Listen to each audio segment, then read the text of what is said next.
एकीकडे सर्वांसाठी घरे अशा घोषणा दिल्या जात असताना दुसरीकडे मात्र प्रशासनाच्या उदासीनतेमुळे गरिबांच्या हक्कांची घरे हवेतच विरण्याची चिन्हे आहेत। नंदुरबार जिल्ह्यातील शबरी घरकुल योजना ही तब्बल 12 कोटी रुपयांचा निधी आता व्यापगत होण्याच्या मार्गावर आहे।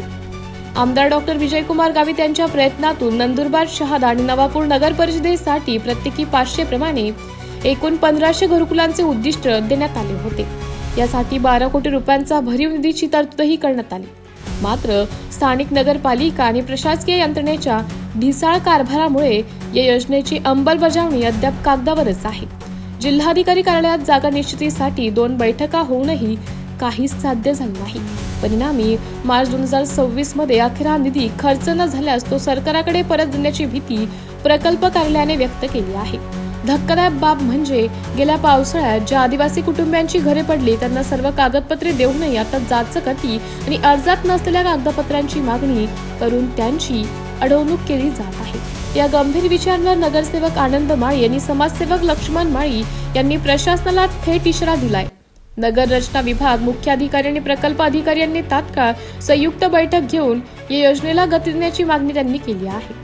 जर प्रशासकीय दिरंगाईमुळे हा निधी परत गेला तर आदिवासी बांधवांच्या हक्कांसाठी तीव्र जन आंदोलन उभं केलं जाईल असा आक्रमक पवित्रा आता स्थानिक नेत्यांनी घेतला आहे।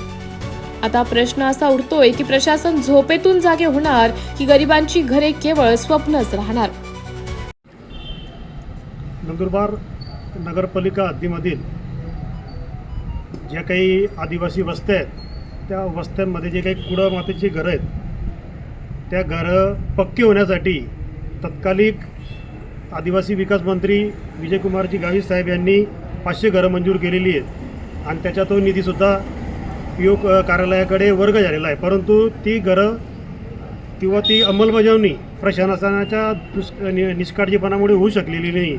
मग तो निधी परत देण्याच्या मार्गावर आहे। म्हणून आज आम्ही कलेक्टर साहेबांना या संदर्भात निवेदन दिलेलं आहे की हा जो निधी आहे हा परत न जाऊ देता याचा उपयोग चांगला प्रमाणे करून घ्यायला पाहिजे आणि आदिवासी वस्त्यांमध्ये जी काही परिस्थिती आहे, जी काही जे मूलभूत सुविधा आहेत त्या मिळत नाही आहे, अशा परिस्थितीमध्ये तो जर निधीचा उपयोग करून घेतला तर एकूण ते सर्वांना घरकुलाचा बी लाभ मिळू शकतो आणि आदिवासी विकासामध्ये त्यांचे जीवनमान उच्चारण्यासाठी सुद्धा प्रयत्न चांगला होऊ शकतो। या संदर्भात आम्ही निवेदन दिलेलं आहे। थँक्यू।